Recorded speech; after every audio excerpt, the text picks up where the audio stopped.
কোরআনের কাছে কেউ যদি প্রশ্ন করে, ও কোরআন, এই পৃথিবীতে নাজিল হওয়ার আগে তুমি কোথায় ছিলে?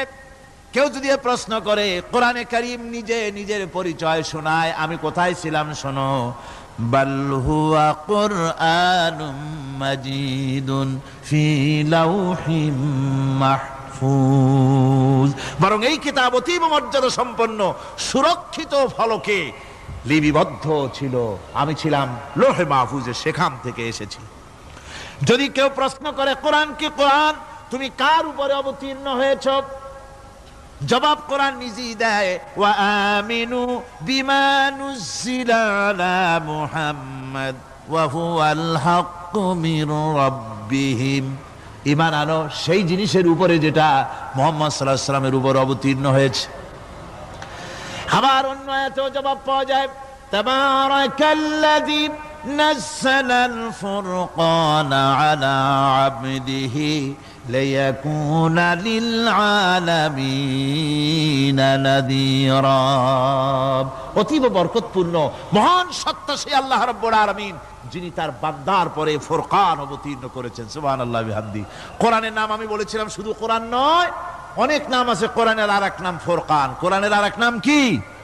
আল ফারকু বাইনাল হাক্কি ওয়াল বাতিল। কোরআন হচ্ছে সেই মহাসত্য যা মিথ্যা এবং সত্যের মধ্যে পার্থক্য সূচিত করে, মঙ্গল এবং অমঙ্গলের মধ্যে পার্থক্য সৃষ্টি করে, যা সত্য এবং মিথ্যার মধ্যে তাফরিকা সৃষ্টি করে, সত্যকে মানুষকে বুঝিয়ে দেয়। তার নাম হচ্ছে ফুরকান। এবার যদি প্রশ্ন করা হয়, ও কোরআন, বুঝলাম তুমি লৌহে মাহফুজে ছিলে, বুঝলাম তুমি নবীজির উপরে নাজিল হয়েছো, এবার বলো তুমি কোন মাসে নাজিল হয়েছো? তুমি তো আসছিলা প্রথম, কোন মাসে নাজিল হয়েছো? এ প্রশ্ন যদি কেউ করে, কোরআন তার জবাবে বলবে, শাহরু রমাদানাল্লাযী উনজিলা ফীহিল কুরআন। রমজানের পবিত্র মাসে আমি অবতীর্ণ হয়েছি। সুবহানাল্লাহ। যদি প্রশ্ন করা হয়, রমজানে তো আসছো, কিন্তু প্রথম নাজিল হয়েছিল কোন সময়? ওটা কি দিন ছিল না রাত ছিল? কোরআন তার জবাবে বলে, ইন্না আনজালনাহু ফি লাইলাতিল কদর। কদরের পবিত্র রাতে আমি এই পৃথিবীতে আমার আগমন ঘটেছিল। যদি প্রশ্ন করা হয়, বুঝলাম সবই, কেন নাজিল হয়েছে তুমি? এই পৃথিবীতে তোমার আসার উদ্দেশ্য কি? মূল কাজটা কি? এই প্রশ্ন যদি করা হয়, কোরআনে কারীম তার জবাবে বলে, শোনো কেন এসেছি। লিতুখরিজান নাসা মিনাজ যুলুমাতি ইলান নূর। আমার মিশন হচ্ছে গোটা বিশ্ব মানবতাকে পঞ্জীভূত জমাট বাঁধা অন্ধকারের ভেতর থেকে টেনে বের করে আলোর সন্ধান দিতে, আলোর দিকে আনার জন্য আমি কোরআন নাজিল হয়েছি। গোটা পৃথিবীর মানুষ আছে অন্ধকারের ভিতরে। কিসের মধ্যে? অন্ধকার কি?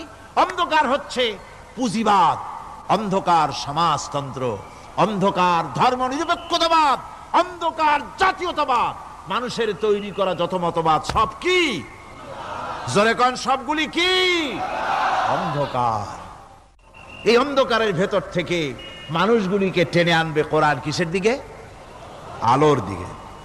এবার যদি প্রশ্ন করা হয়, বুঝলাম তুমি অন্ধকার থেকে আলোর দিকে নিয়ে আসবে, আলোর দিকে আসলে পরে ফায়দাটা কি হবে? মূল ফায়দাটা বুঝায় দাও, আসল ফায়দা কি হবে তোমারে যদি মানি?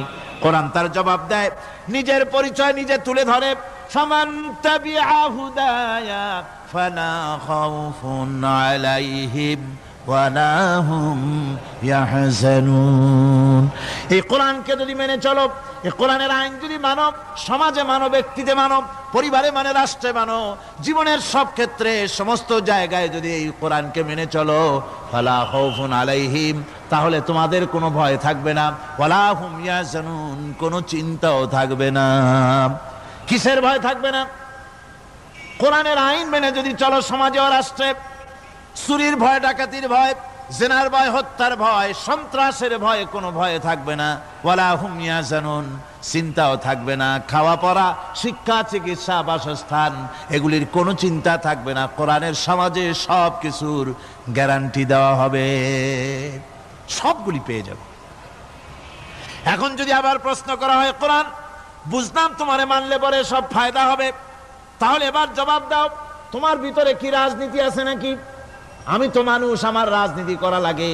Man is social animal. আমরা তো জঙ্গলের পশু নই, আমরা তো মানুষ। আমাদের সমাজ আছে, আমাদের পৌর নির্বাচন আছে, আমাদের জাতীয় নির্বাচন আছে, আমাদের কলকারখানা আছে, জমিন আছে, আমাদের রাজনীতি, অর্থনীতি, সমাজনীতি আছে, পারিবারিক নীতি আছে, অনেক নিয়ম মালা আছে, নিয়ম নীতি আছে। তোমারে মানলে তোমার ভিতরে কি ওগুলো আছে নাকি সে কথা বলো।